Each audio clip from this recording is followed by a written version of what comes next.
En fait, je suis pas très sûr de devoir vous remercier parce que votre présentation était tellement bonne et tellement drôle que c'est dur de passer après. Tu m'as déjà fait le coup, oui. Mais non, mais vraiment, sincèrement, c'est beaucoup plus facile de commencer avec un truc, bon, faut pas demander nul, mais au moyen. Mais là, c'était juste trop brillant, donc je suis... Et puis la salle est impressionnante, donc c'est quand même un peu dur, quoi. Emmanuel, mais merci quand même. Il y a tous ceux qui sont dessous, hein, que tu ne vois pas. Il y a un deuxième amphire dessous. Ouais, bon. Donc je vais essayer de présenter quand même ce livre qui est quand même qui est une sorte de bouclage quand même de carrière de chercheur. Donc qui est un moment émouvant dans mon existence et c'est un livre dans lequel j'ai fait la synthèse de trois grands éléments de mon travail, de trois champs de recherche ou de découverte. Il y a toute une partie de mon travail de chercheur qui a consisté à établir un rapport entre la diversité des structures familiales paysannes à la veille de la modernisation, à la veille de l'urbanisation, et la diversité des trajectoires idéologiques suivies par ces pays. J'ai fait ça dans de nombreux livres, j'ai développé. Il y a un autre élément de mon travail qui a été écrit après, mais en vérité pensé et recherché en parallèle, qui est une tentative d'explication de la diversité des types familiaux eux-mêmes, ce qui est tout à fait logique. Donc, il fallait qu'à un moment donné, j'emboîte dans un livre l'émergence de la diversité des types familiaux, puis ce que ça impliquait en termes de diversité des trajectoires historiques, et puis une troisième partie qui est, comment dire, qui ne correspond pas à de la recherche dans des livres, mais qui correspond à une activité de commentaire et d'interprétation géopolitique que je n'ai pas tellement en France, puisqu'en France, je suis plutôt considéré comme un polémiste, fantaisiste, souvent tricard dans la presse, m'exprimant sur des sites parallèles, bizarroïdes. Mais au Japon, puisque j'ai déjà dû le faire peut-être ici déjà, ou... non, avant je disais que j'étais au Japon une sorte de Mireille Mathieu des sciences sociales, mais comme maintenant j'ai plus de livres publiés en japonais qu'en français, puisqu'on fait des recueils d'interviews qui n'existent pas, je considère que j'ai atteint le stade d'Alain Delon des sciences sociales au Japon. Et donc là-bas, on me demande de m'exprimer sur l'état de la Russie, ce que devraient être les rapports entre le Japon et la Russie. Et là-bas, je suis considéré comme un géopoliticien incompétent, raisonnable, absolument le contraire de ce que je suis ici. C'est-à-dire pas du tout un polémiste. Donc quand j'arrive... au Japon, on me dit « mais vous semblez tout à fait d'accord avec M. Abe pour ce qui concerne les rapports avec la Russie ». Et en fait, ça n'est pas dit, mais la fin du livre qui décrit comment dire, l'état de l'Europe, du rapport de l'Allemagne à l'Europe, la comparaison de l'Allemagne et du Japon, deux pays de structure anthropologique assez semblables. Le chapitre qui compare la Russie et la Chine, aussi deux pays de structure anthropologique assez semblables, et qui est très critique sur la Chine et beaucoup plus apaisé sur la Russie. C'est plutôt des choses que je fais au Japon, mais qui ici me valent la réputation de déviant tragique, vous voyez. Mais là-bas, c'est publié dans une interview en première page de l'Asahi Shimbun ou dans le Yomiuri, qui tire encore plus. Les tirages des journaux japonais, c'est des millions d'exemplaires. Hein. C'est pas comme les quelques centaines de mille du monde. Hein. C'est pas... Voilà. Et donc, en fait, c'est dans ce livre aussi. Et en fait, le travail par interview, le commentaire à chaud des événements a toujours été une chose importante pour moi. Alors, cela dit, ce livre, c'est pas un livre simplement pour me faire plaisir, pour mettre bout à bout tout ce que j'ai fait en termes de recherche. C'est parce que j'avais le sentiment que ça pouvait servir à quelque chose pour comprendre le présent le plus immédiat. Et la construction du livre, elle est plutôt historique. C'est-à-dire, je démarre très très loin par une reconstitution de la différenciation des systèmes familiaux, puis je fais de l'histoire religieuse ancienne, puis j'avance dans le temps par étapes avec la croissance économique. Mais au début, j'ai mis une très longue introduction de 80 000 signes pour bien montrer qu'il s'agissait de comprendre le présent. Et comment résumer cette tentative de compréhension du présent? Ce que je dis, en fait, le résultat de toutes mes recherches, ou plutôt c'est ce que j'ai toujours senti ou cherché à développer, c'est l'idée que la raison pour laquelle on est perdu, pour laquelle on ne comprend pas ce monde qui est capable de tant de choses. Je veux dire, les révolutions technologiques actuelles sont tout à fait extraordinaires. Je veux dire, Internet est une chose prodigieuse. Les révolutions médicales en cours sont simplement étonnantes. Mais ce monde est aussi un monde perdu. Je parle surtout du monde développé. Le livre est essentiellement sur le monde développé, sur le monde le plus avancé. C'est un monde qui a un sentiment de déclin. C'est un monde où, dans le pays qui continue d'imposer le rythme de notre modernité, c'est-à-dire les États-Unis, la révolution Internet, Google, Skype, Amazon, je ne sais pas, il y a une représentante du Seuil, donc je ne sais pas si je dois trop parler d'Amazon. Oui, mais, je ne sais pas quels sont les rapports exacts, mais dans ces États-Unis, eh bien, on a mesuré, les démographes ont mesuré entre 1999 et 2013 une augmentation de la mortalité des Blancs, hommes et femmes âgés de 45 à 55 ans. Et donc, si on est dans des situations d'augmentation de la mortalité, on a un problème. C'est-à-dire que ça devient très difficile de savoir si on est en train d'avancer ou de reculer. Alors, il n'y a pas le livre ne donne pas de réponse définitive, mais ce qui est certain pour moi, c'est que une bonne partie de notre égarement, de notre difficulté à simplement commencer de réfléchir à ce qui se passe, c'est que le système d'information ou nos habitudes nous donnent une vision extrêmement rétrécie de l'évolution sociale. C'est-à-dire, c'est ce que j'appelle la partie consciente du système d'information. La partie consciente, ça va être... Bon, les gens sont conscients de ce qui se passe des choses dans le domaine technologique, mais surtout, si on regarde la télévision, si on lit la presse, on aura l'impression que les choses importantes, et à court terme, ça va être la politique et l'économie. Ça va être le taux de chômage, c'est important, il faut gagner sa vie. Je ne suis pas du tout en train de dire que ce n'est pas important. La politique, alors là, en France, dans le cas de la France, je ne sais pas si on peut dire vraiment que Macron c'est important, mais c'est de la politique et il y a de l'information.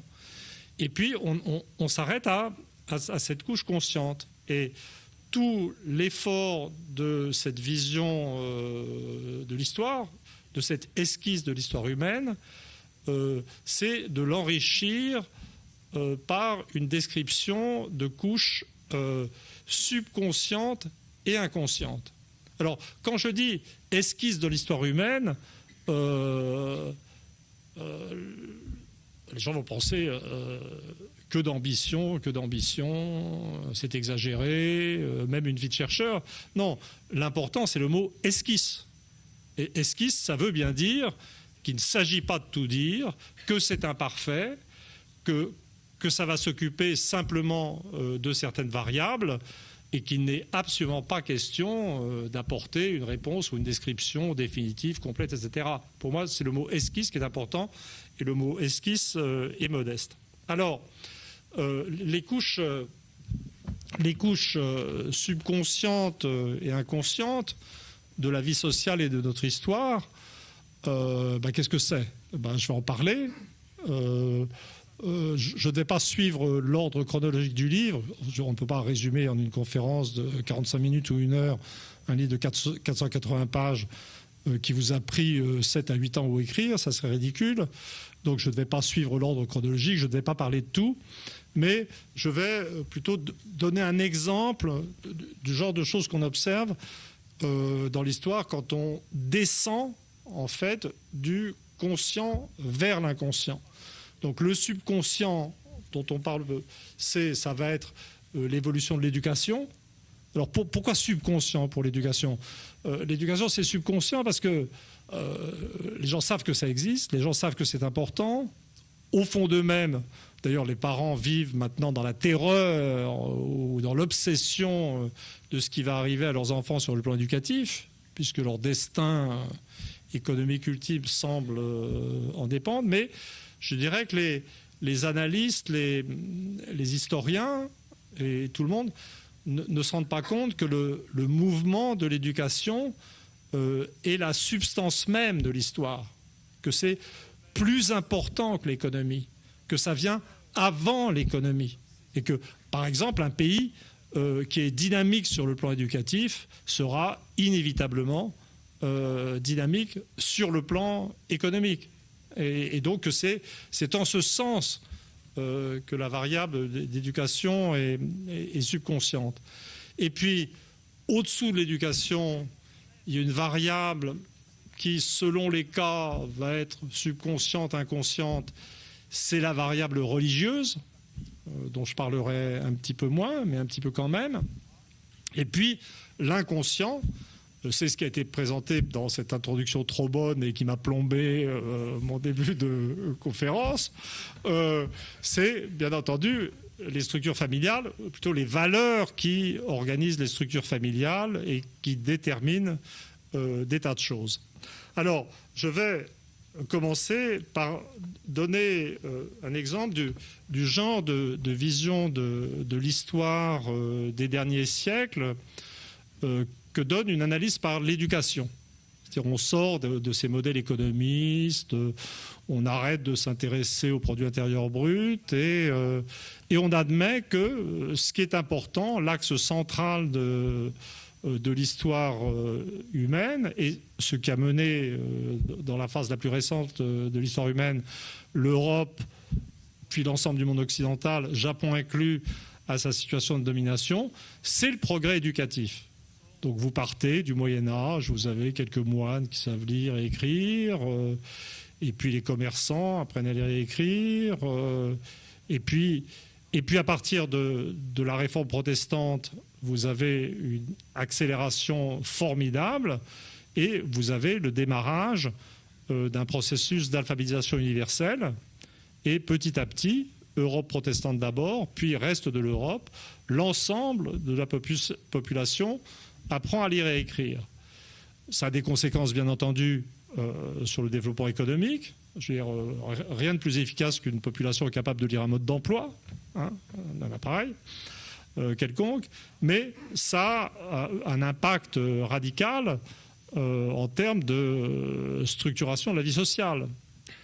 Lawrence Stone, un historien anglais, avait remarqué que les révolutions anglaises du XVIIe siècle, la révolution française du XVIIIe, puis la révolution russe du début du XXe, avaient suivi un moment où la population jeune, masculine, avait dépassé un certain seuil d'alphabétisation. Et bien entendu, l'alphabétisation de masse, c'est la base fondamentale de la vie démocratique. C'est à partir du moment où, c'est même avant que tout le monde sache lire et écrire, mais à partir du moment où la société commence à pressentir que tout le monde peut apprendre à lire et écrire, et que ça n'a pas resté le privilège d'une case, d'une classe, d'un groupe, et bien se répand ce que j'appelle un subconscient social égalitaire, et on voit, je veux dire, ce phénomène que Tocqueville percevait comme providentiel, au sens religieux, inévitable, eh ben, la démocratisation, qui prend des formes différentes dans les divers lieux, mais vous avez,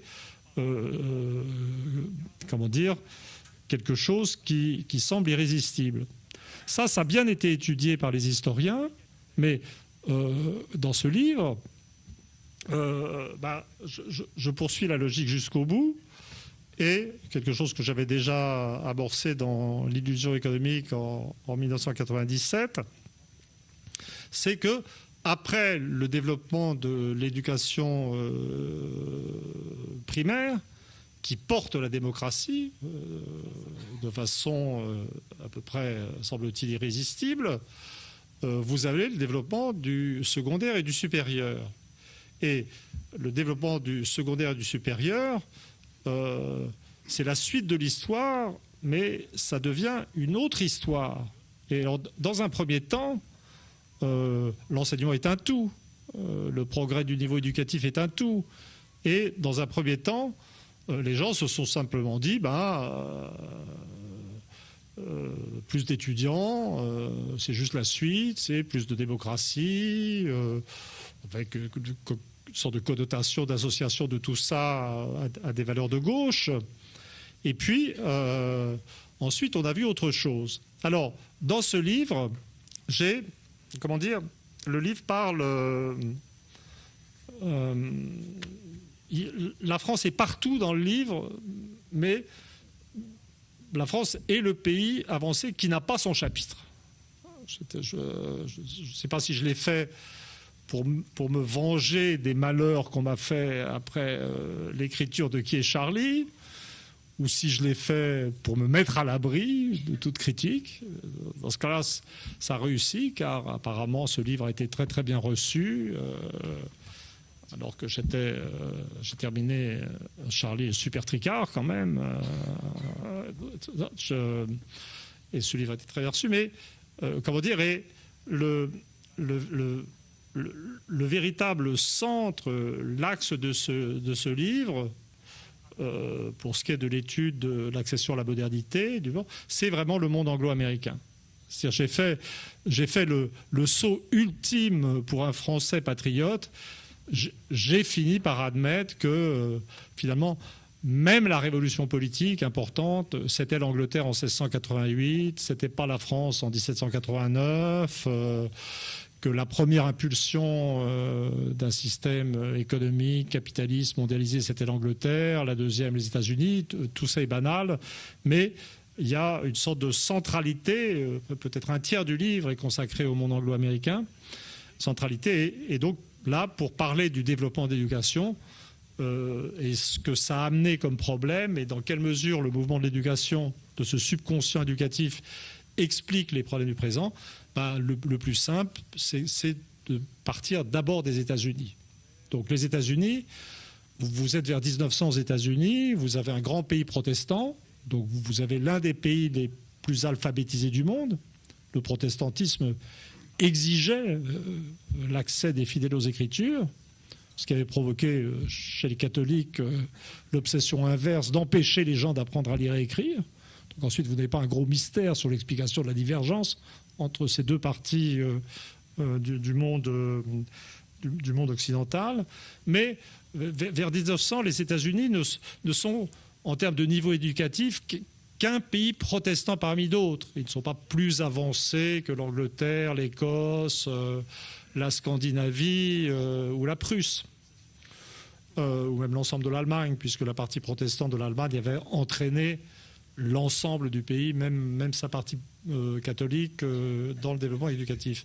C'est entre les deux guerres, vraiment, que les États-Unis sont devenus le leader, y compris dans le monde protestant, et par le développement de l'éducation secondaire, du système des high schools. Et c'est un moment qui est passé assez inaperçu en France, on peut le dire à l'époque, ou sur l'ensemble du continent européen, où l'État bloquait le développement de l'éducation secondaire, qui devait rester l'apanage d'une petite élite bourgeoise. Et ce qui est très intéressant, c'est que le développement de l'éducation secondaire américaine s'est fait de façon spontanée, anarchique, enthousiaste, avec une coordination nationale, mais que c'était le résultat d'un système libéral, progressiste, émancipateur, et qui ne pouvait pas être bloqué par l'État. Vous voyez, le libéralisme a quelquefois quelques bons arguments. Hein, c'est pas... Voilà. Alors, donc, développement très rapide du système secondaire, une proportion incroyable des jeunes GIs qui ont débarqué en Normandie avaient fait des études secondaires, à une époque où l'ensemble du continent européen était bloqué au niveau primaire. Ça a été très vite, les États-Unis ont enchaîné avec le développement du supérieur. Et là, il y a eu ce moment d'après-guerre.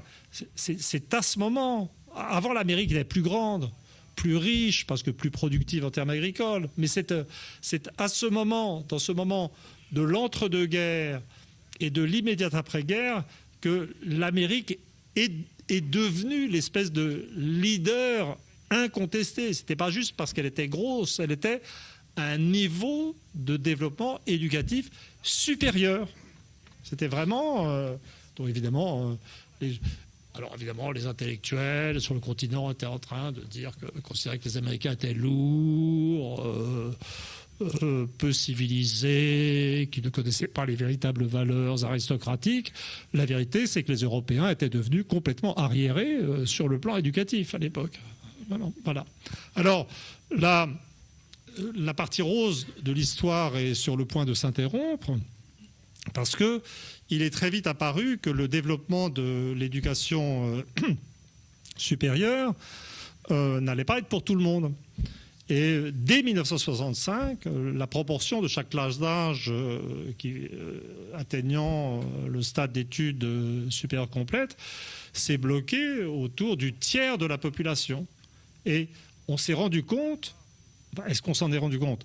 Je veux dire, ça a produit à l'insu d'une société se pensant démocratique une nouvelle fragmentation culturelle de la société, avec un tiers des gens atteignant le niveau du supérieur, 20% calés en bas à un niveau primaire, tous les stades intermédiaires. Et ça a été, je dirais, utilisant cette expression qu'on m'attribue tout le temps et qui n'est pas de moi mais de Marcel Gauchet, là je fais une frappe préventive, je veux dire, le premier exemple de fracture sociale en fait, au sens de fracture socio-culturelle, et qui est apparu en fait au plein jour aux États-Unis dès l'époque de la guerre du Vietnam. Au moment de la guerre du Vietnam, c'est là qu'on a vu apparaître une sorte de clivage dans cette culture plutôt démocratique, où jusque-là, la classe ouvrière était censée appartenir, très aisée, appartenir aux classes moyennes. On a vu les étudiants sur les campus dispensés de participation à la guerre du Vietnam protester contre la guerre, justement, je ne suis pas du tout en train de critiquer, et le monde ouvrier qui, lui, était dans les rizières, assez peu content d'être dans les rizières, mais restant, pour l'essentiel, patriotique. Et on a vu s'ouvrir une sorte de premier fossé entre... est-ce qu'on doit dire... Les mots élite et masse ne sont pas les bons, parce que c'est tous des masses. Je veux dire, le supérieur, c'est des élites de masse. Hein, donc et c'est après... Ensuite, je vais te forcer un peu à accélérer. C'est seulement après l'ouverture de cette fracture culturelle que l'Amérique a dérapé dans un sens inégalitaire sur le plan économique. C'est 1980, la révolution néolibérale, Reagan, les avantages aux riches, etc. C'est-à-dire la dégénérescence de l'ambiance égalitaire des États-Unis, se manifestant par une montée des inégalités économiques absolument fabuleuses. C'est après l'apparition de ce clivage éducatif. Et bien entendu, les États-Unis n'ont fait qu'ouvrir la voie à tout le monde, et on a suivi avec nos 30 ans de retard. C'est-à-dire que le moment où l'éducation supérieure se grippe en France et où on atteint ce tiers de la population qui va faire des études supérieures complètes, et où on commence à sentir que l'éducation supérieure, ça ne va pas être pour tout le monde, c'est les années 90-95. Et le révélateur politique du clivage élite-masse ou élite de masse, ou d'un discours antipopulaire méprisant, c'est le débat sur le traité de Maastricht, en fait, qui, du point de vue des évolutions culturelles, serait un peu... Ça n'a aucun rapport, c'est pas la guerre, mais c'est le moment où on a commencé à opposer dans la société des gens d'en haut et des gens d'en bas, avec en haut des attitudes de mépris vis-à-vis des gens d'en bas, en bas des attitudes de repliement. Et le problème n'est pas simplement que les gens qui avaient fait des études supérieures ont commencé à se penser vraiment supérieurs, ce dont personnellement je doute de plus en plus. Les plus grands doutes sur la capacité de l'éducation supérieure à définir des gens vraiment supérieurs. Mais c'est que ce monde des éduqués supérieurs a pu se mettre à vivre en vase clos. Si vous êtes dans une société où vous avez 1% de gens qui ont fait des études supérieures, qui peuvent écrire des livres, s'ils veulent avoir des lecteurs, il faut parler à tout le monde. On ne peut pas mépriser l'ensemble de la population quand on est une toute petite élite culturelle, paradoxalement. Les romanciers doivent parler à tout le monde. Ils doivent parler de la réalité du monde social. Mais si vous avez un tiers de la population qui est pris dans ces révolutions culturelles, libérales, très sympathiques par ailleurs, et que j'approuve, vous allez avoir une culture qui ne s'intéresse plus que de façon nombrilique qu'à ce milieu-là. Vous allez avoir un phénomène de renfermement sur lui-même d'une partie de la société. Ça, c'est le monde dans lequel on vit. Et alors, au bout du bout, vous aurez l'enfermement sur lui-même de l'autre bout de la société. Vous aurez, par exemple, dans un cas d'un pays comme la France, vous aurez l'enfermement sur lui-même des électeurs du Front National. En fait, c'est un modèle très simple. Alors, ce qui est très intéressant, je ne vais pas parler indéfiniment de ces questions culturelles. Ce qui est très intéressant pendant la sortie de ce livre, c'est que c'est la partie du livre qui a le plus frappé les imaginations et qui est le mieux passé. C'est-à-dire, ça m'a beaucoup intéressé parce que j'avais écrit à peu près la même chose en 1997 dans l'Indifférence générale. Et donc ça veut dire, ça suggère que l'important pour un chercheur ou un penseur, c'est de survivre, de durer et d'attendre s'il a raison. Et là, par exemple, Le Monde, qui était, je dois dire, assez correct avec moi, puisque chaque fois qu'on me donne un micro, je les insulte, ils ont sorti des bonnes feuilles. Bon, il y avait les insultes habituelles de mes collègues de l'INED, sélectionnés pour ça, en équilibre. Mais ils ont choisi cette partie sur la fragmentation éducative. Mais le problème, et pour ce qui concerne cette analyse de ce que peut apporter cette notion de subconscient éducatif, c'est que je crois que on voit partout apparaître ça. Que si vous prenez le commentaire des élections, ça explose l'analyse en termes éducatifs et plus simplement économiques. C'est-à-dire que les électeurs de Trump ont été décrits comme des sous-éduqués, ce qui est beaucoup moins vrai qu'on ne le dit, mais c'est vrai que les plus éduqués aux États-Unis étaient de fervents supporters d'Hillary Clinton dans la population blanche. C'est vrai que le Brexit anglais a été voté par les moins éduqués. C'est très explicite chez les sondeurs d'opinion. C'est quelque chose qui est en train d'exploser, en fait, en réalité. Mais je ne suis pas certain que ça explose pour tout le monde de la même manière et sur le même mode critique. C'est-à-dire que dans mon livre, il y a une partie consacrée à ce que j'appelle academia, academia, c'est l'université, les grandes écoles, c'est un terme général, qui remet en question de façon très précise la capacité ou la façon dont est sélectionnée la partie éduquée supérieure de la population. J'essaie de montrer que maintenant les critères de conformisme, d'obéissance sont largement aussi importants que les critères d'intelligence, et encore plus importants que les critères de créativité, et qu'il n'est pas impossible que le mode de recrutement des éduqués supérieurs soit devenu dysfonctionnel, en fait. Il y a des éléments dans le système de recrutement de l'éducation supérieure qui sélectionnent des idiots, en fait. Vous voyez ? Alors évidemment, le truc qui vient à l'esprit en France, c'est les énarques. Je veux dire, si vous êtes dans un univers de tri par les mathématiques, il y a quand même des critères d'intelligence. Ça ne dira jamais que les mathématiques ne sont qu'une toute petite partie de l'intelligence et que c'est pas parce qu'on est bon en maths qu'on est intelligent en général. Je veux dire, j'ai côtoyé tellement de polytechniciens à l'INEL que j'ai perdu toute illusion sur la capacité, à part le bras avec qui j'ai travaillé, je n'ai pas le souvenir d'en avoir rencontré un qui était très fut-fut. Vous voyez, bon, mais quand même, il y a des critères. Mais quand vous arrivez à des trucs comme l'ENA, le critère de recrutement, ça devient le conformisme. Et pour la botte de l'ENA, c'est-à-dire les gens qui sortent dans les grands corps, l'inspection des finances, la Cour des comptes, le Conseil d'État, le critère de recrutement, c'est le faillotage, en fait, c'est le conformisme. Donc vous avez peut-être un système éducatif qui sélectionne les moins aptes à avoir des idées.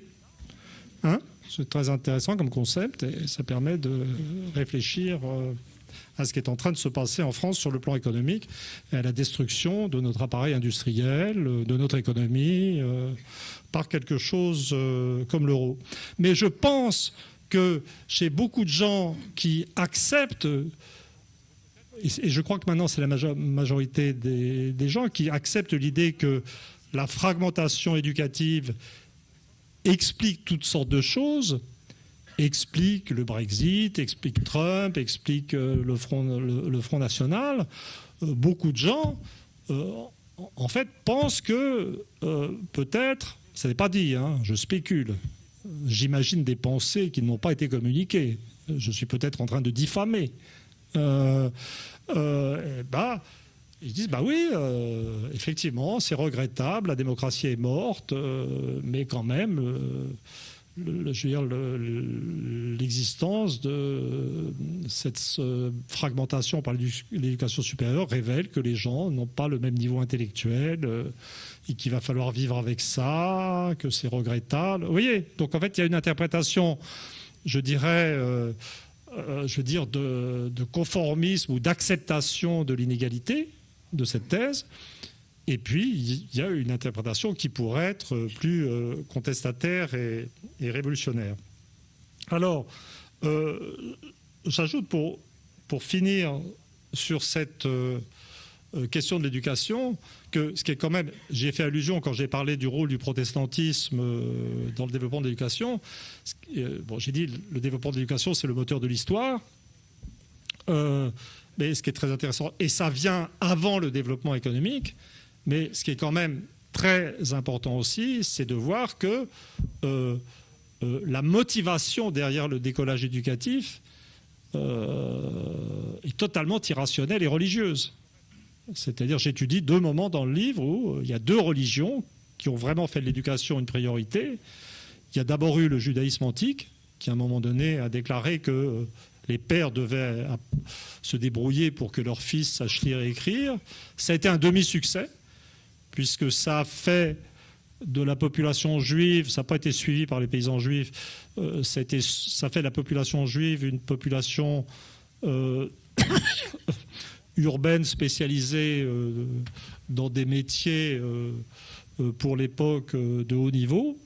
Mais les populations juives urbaines avaient, que ce soit en Russie, en Allemagne, en France ou ailleurs, aux époques médiévales et autres, un niveau d'alphabétisation largement supérieur à celle de toutes les populations chrétiennes environnantes. Mais du coup, la paysannerie juive a disparu de Palestine, en fait. Et puis, il y a eu le protestantisme qui a réussi, qui est une deuxième phase. Le protestantisme a finalement réalisé finalement ce que le judaïsme avait tenté, sans doute grâce à l'invention de l'imprimerie, qui a rendu... Excusez-moi, je crois que ça doit être l'évocation de l'ENA.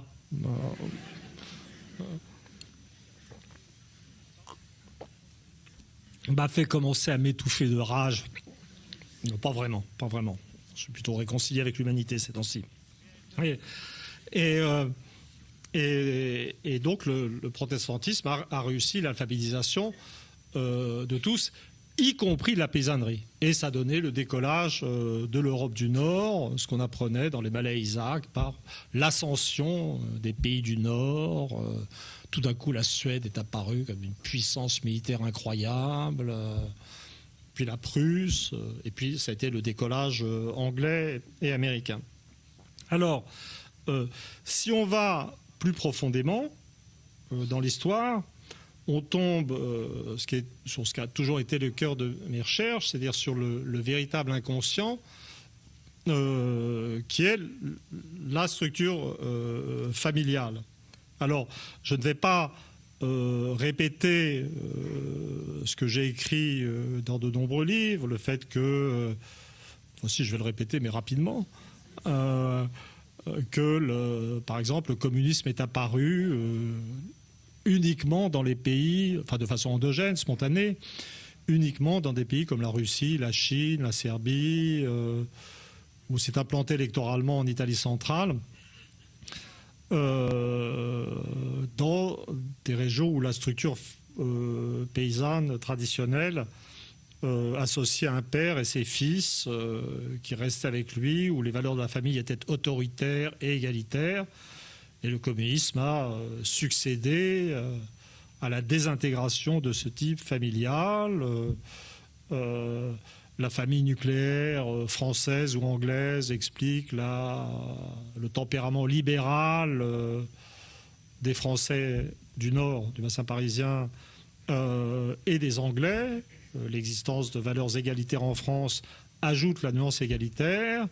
L'existence de structures familiales de type souche, c'est-à-dire des systèmes à héritiers uniques, autoritaires et inégalitaires, permet d'expliquer les traits autoritaires et inégalitaires efficaces de sociétés comme les sociétés japonaises et les sociétés, la société allemande ou la société catalane d'ailleurs, puisque la famille souche règne en Catalogne ou au Pays Basque. Ce qui est plus intéressant, ce qui m'intéresse plus dans ce livre, c'est de pousser jusqu'au plus récent de l'analyse et d'avoir finalement accepté une sorte d'évidence, quelque chose de troublant qui m'avait hanté tout au long de mes recherches. Moi, au départ, je pensais que la famille russe explose, la famille paysanne russe explose, les Russes font une phase communiste, et puis ensuite les ménages en Russie deviennent nucléaires, comme ailleurs. Le ménage devient... en Allemagne, la famille souche explose. L'expression petite crise nazie n'est pas la bonne expression. Crise nazie, dramatique, serait la bonne expression. Et puis ensuite, on ne trouve plus dans les banlieues, à Düsseldorf, on ne trouve plus des ménages à 3 générations, on trouve des ménages nucléaires. Et j'étais parti avec l'idée que tout ça allait finir par converger sur les valeurs de la famille nucléaire qui étaient plutôt porteuses d'attitudes libérales. Et ce que j'ai dû admettre au fur et à mesure de mes recherches, en étudiant les persistances de comportements économiques spécifiques, la persistance de différences dans le traitement des populations immigrées, dans les taux de mariage mixte, c'est que il y avait quelque chose de mystérieux, un phénomène de rémanence, de persistance, de valeurs familiales, mais de systèmes familiaux disparus. Et ça, c'est très important. Et c'est ce que nos techniciens de l'économie ou nos techniciens de la gestion de la monnaie n'ont pas voulu comprendre, n'avaient aucune raison de savoir. C'est-à-dire que les sociétés les plus avancées, les plus modernes, soumises à l'Internet, à toutes les formes de modernité qu'on veut, gardent en fait des systèmes de mœurs différents et restent en situation de non-convergence. Alors, je vais donner 2 exemples de l'importance de cette constatation pour qui veut comprendre le présent. Je vais commencer soft peut-être avec la Russie. Vous voyez, la Russie, on peut soupçonner d'une russophilie aveugle, puisque je suis quand même entré dans la carrière en prédisant les fondements du système soviétique. Donc j'étais capable de concevoir le mouvement de la société russe. J'avais observé une hausse du taux de mortalité infantile, une baisse de la fécondité, et le communisme s'est effectivement effondré. Mais il est apparu très vite que la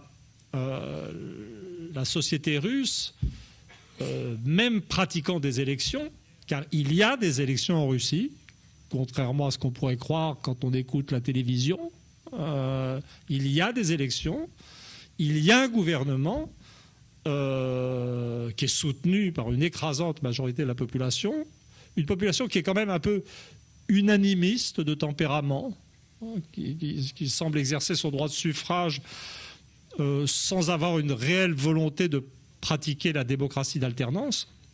Mais c'est quand même...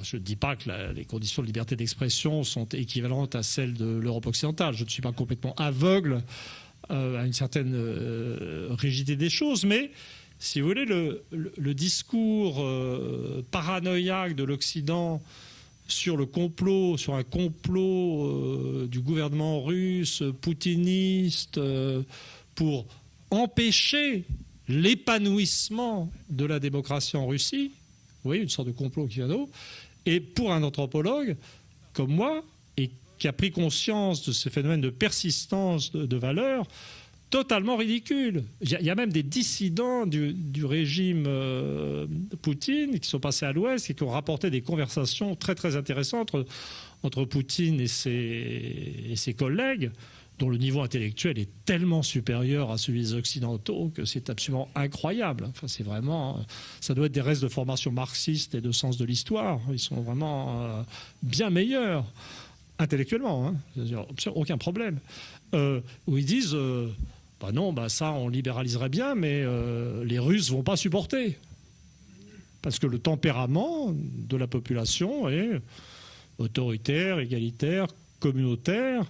Et donc la Russie est en vérité... Alors, est-ce qu'on peut parler de démocratie autoritaire ou démocratie de tempérament autoritaire? Mais disons que c'est quelque chose qu'on peut, ou peut-être qu'on doit accepter avant de s'exciter sans arrêt contre le régime et de se lancer dans des conflits qui en vérité ne sont pas de nature politique, mais qui sont de nature anthropologique. Et puis alors, il y a toutes sortes, quand on rentre dans ce genre d'analyse, il y a aussi toutes sortes de choses qu'on refuse de voir, à savoir que quand on regarde le développement de l'éducation en Russie, on voit qu'il y a un paradoxe dans la culture russe, c'est que c'est une culture communautaire, centrée sur les hommes en théorie, mais où le statut des femmes est resté très élevé, parce que ce système communautaire était récent dans l'histoire. Et donc, l'avance éducative, l'une des tendances générales du monde, c'est au dépassement éducatif des hommes par les femmes. Bon, je reconnais que je suis un peu décalé par rapport au débat actuel sur le harcèlement sexuel. Mais quand on se projette en avant et quand on regarde l'écart éducatif grandissant entre hommes et femmes en faveur des femmes Et quand on voit ce que ça implique pour le futur, on se rend compte que les débats actuels sont déjà des débats du passé. Mais les Russes sont clairement sur une trajectoire, je ne sais pas si on doit dire autoritaire féministe. C'est intéressant quand même à étudier. Enfin, je sais pas si vous entendez parler souvent de la Russie comme ça, à TF1 ou sur France 2, mais c'est le genre de perception qu'on a quand... Donc, premier exemple d'application de l'anthropologie historique la plus récente à une vision du monde qui pourrait permettre d'éviter certains conflits absurdes. Bon, alors, maintenant, j'en viens sans doute au chapitre le plus horrible de mon livre, celui qui concerne non pas du tout la comparaison de l'Allemagne et du Japon, qui est extrêmement technique. Moi, je considère que je suis l'un des rares Français qui soit véritablement respectueux de la grandeur de l'histoire allemande, puisque je reconnais que c'est à l'Allemagne qu'on doit le développement de l'alphabétisation universelle. Donc je répète ça par habitude parce qu'on me traite sans arrêt de germanophobe, alors que je suis peut-être le seul véritable germanophile de ce pays. Donc je suis un peu troublé. Parce que si j'admets des propositions du style, oui, le nazisme, je ne pense pas que ça aurait pu avoir lieu ailleurs qu'en Allemagne, j'admets aussi que je pense que l'alphabétisation universelle, ça n'aurait pas pu avoir lieu ailleurs qu'en Allemagne à cause des structures souches, et donc l'Allemagne est au cœur du processus de développement du continent. Voilà, mais donc je laisse de côté ça, et j'en viens maintenant à ce que ce genre d'analyse anthropologique peut donner pour la compréhension de l'euro. Ça, c'est vraiment... souvent, vous savez, vous avez des théories qui naissent d'une admission par le militant politique de son échec. Un livre comme Le tableau politique de la France de l'Ouest, d'André Siegfried, est né de ces échecs politiques. Il ne comprenait pas pourquoi les gens de l'Ouest restaient toujours aussi réacs et pourquoi ils n'arrivaient pas à faire avancer les idées. Et donc, il a développé une théorie des mentalités stables, quelque chose qui est assez proche de choses que je dis, en fait. C'est pour ça que j'en parle. Regardez l'euro. Alors, dès 92, j'ai vu que l'euro n'allait jamais marcher.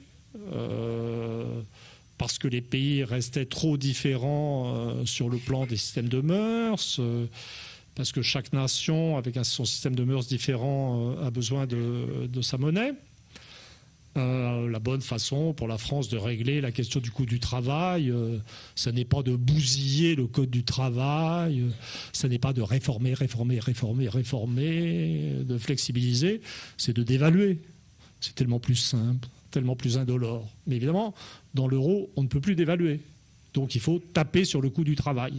Et donc on a des gouvernements qui se consacrent à ça parce qu'ils ont perdu le pouvoir de création monétaire. Mais ce qui est vraiment intéressant, c'est que l'échec de l'euro était prévisible et il est avéré. C'est-à-dire qu'un pays comme la France vit avec un taux de chômage structurel de 10%.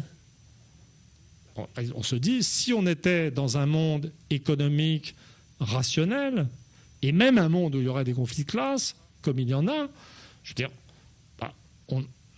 on évoluerait vers de plus en plus de critiques de l'euro.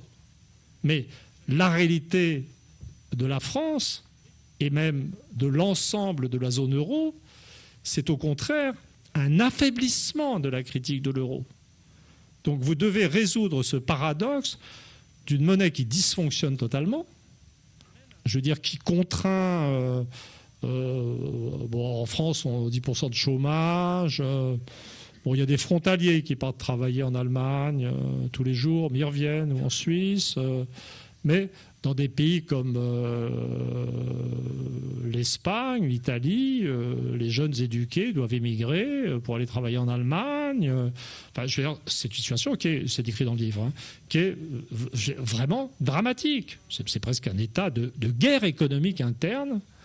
Et pourtant, l'opposition à l'euro faiblit sans arrêt. Et regardez, nous venons d'assister à cette chose extraordinaire qui est l'implosion du Front National sur la question de l'euro. Au moment même où jamais, où toute l'industrie française est en train de partir en morceaux, on vient de se faire racheter Alstom, on veut une sorte de 1940 économique à froid, et il n'y a plus aucune critique. C'est un paradoxe. Pourriez-vous dire oui pour me rassurer? Voilà. Mais si vous avez cette idée de valeur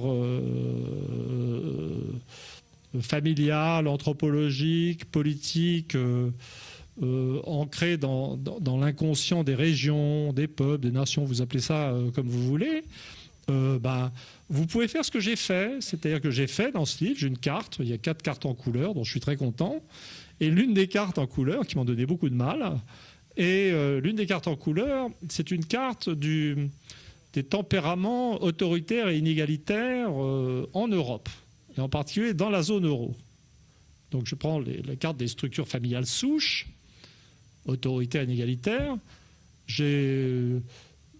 Comment dire, ça n'est pas dogmatique. Donc j'ai repris la notion de catholicisme zombie qui m'avait valu tant de problèmes avec qui est Charlie. Mais je ne sais pas là pourquoi c'est très bien passé. Apparemment, ça n'a pas été trop critiqué.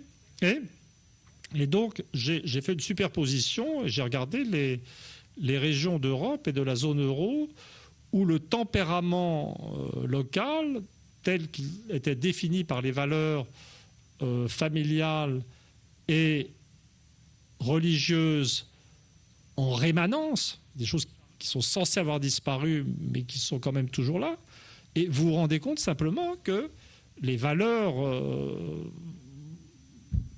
politico-idéologiques dominantes de la zone euro sont simplement des valeurs autoritaires et inégalitaires. C'est-à-dire qu'il y a une poche de libéralisme égalitaire dans le bassin parisien, mais si vous ajoutez l'Espagne du Nord catholique, l'Italie centrale autoritaire égalitaire, c'est pas juste l'Allemagne, c'est pas juste l'Allemagne, vous rajoutez des morceaux des Pays-Bas, le catholicisme zombie de Belgique. La zone euro n'est pas du tout une région de tempérament libéral. Et donc c'est finalement, vous dites, oui, en fait, si l'euro, effectivement, si vous partez du principe que l'euro a été inventé comme une monnaie qui doit être là, une conception anglo-saxonne de la monnaie, d'une monnaie sympa, qui est là pour faciliter les échanges économiques, pour libérer les individus sur le marché, l'euro est une monnaie absurde. Mais si vous dites que l'euro a été conçu comme un élément de discipline sadomasochiste des comportements sociaux, un truc pour dresser, conformément au principe de l'ordolibéralisme, vous dites, c'est normal que ça ait marché et que ça soit accepté, puisque c'est le tempérament des zones en question. Donc vous avez peut-être que la zone euro, c'est la population, c'est une population, je veux dire, qui aime souffrir économiquement, dont les classes moyennes tolèrent très bien la souffrance des autres. C'est un concept légèrement différent. C'est un petit peu différent. Et donc j'ai un paragraphe dont je suis très content, qui s'appelle, du titre, je suis plus très sûr du titre, l'Europe post-démocratique, puisqu'évidemment avec l'euro on ne peut plus gouverner librement, nationalement, etc. Donc il n'y a plus de démocratie. L'Europe post-démocratique, un monde normal. Et donc vous vous dites, ce monde où si les gens votent à des référendums, on s'en fout, c'est tourné, où le gouvernement français fait semblant de gouverner, mais ne peut pas, et où la vie politique française est une vaste comédie, chaque fois renouvelée. Je ne sais pas ce qu'ils vont trouver la prochaine fois. Macron, c'était bien quand même, l'explosion du PS, tout ça. Mais en vérité, comme comme le gouvernement, comme le président de la République française a perdu le pouvoir de création monétaire et n'a aucun pouvoir, ça va, il ne se passe rien. Vous voyez, c'est un monde post-démocratique. Voilà, donc c'est quand même... en ce sens que, et je suis parfaitement sincère, je ne suis pas du tout ironique. Et puis, j'arrive à cette chose assez rassurante, c'est-à-dire que je ne pense pas je peux demander à tout le monde de connaître les structures familiales de toutes les régions d'Europe. Il faut me faire confiance un minimum. Et vous n'êtes pas forcé de me faire confiance. L'imprégnation religieuse catholique zombie des diverses régions d'Europe, c'est la même chose. Il faut me faire confiance. Et finalement, c'est difficile de faire confiance à un spécialiste. Mais il y a une façon beaucoup plus simple d'accepter, de comprendre comment l'euro se combine, a permis la liquidation de la démocratie en Europe, et comment la liquidation de la démocratie en Europe permet de ne plus tenir compte de l'intérêt réel des populations. Et vous repartez dans une histoire. L'une des immenses escroqueries de l'histoire contemporaine, de ce qu'on nous raconte tous les jours à la télévision, c'est l'idée que l'Europe continentale serait le lieu de naissance de la démocratie libérale. La démocratie libérale, elle est née dans 3 pays, ça a été rappelé dans l'introduction. Les Anglais ont inventé le gouvernement représentatif, les Américains ont je dirais, faire avancer dans le sens d'une démocratie raciale. C'est un principe d'égalité des citoyens a été ajouté. Les Anglais ne sont jamais trop chauds pour l'égalité. En excluant les Indiens et les Noirs, donc le principe de l'égalité blanche. Et les Français, au final, ont quand même, eux, il faut reconnaître ça, on est quand même... je dirais, c'est comme pour le rattrapage téléphonique, en fait, à un moment donné. On a été très très bon dans le rattrapage et les Français ont défini la première vraie démocratie universelle pour tout le monde, sans critères raciaux, égalitaires, etc., qui n'a duré qu'un temps, mais je dirais qui a existé. Mais à part ça, je laisse de côté le cas des petits pays, la Belgique, les Pays-Bas, la Scandinavie, mais vous prenez le gros du continent dans les années 30. Donc vous avez, mettons la fin des années 30, donc vous avez au Portugal, vous avez Salazar, en Espagne, vous avez Franco.